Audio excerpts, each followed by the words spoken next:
Oh. Oh.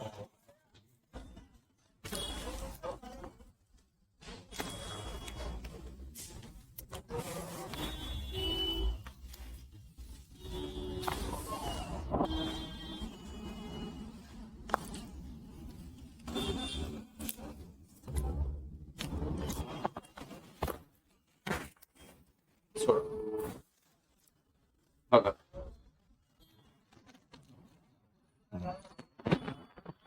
कसं वाटतं Brilliant. Release झालं चालून बघा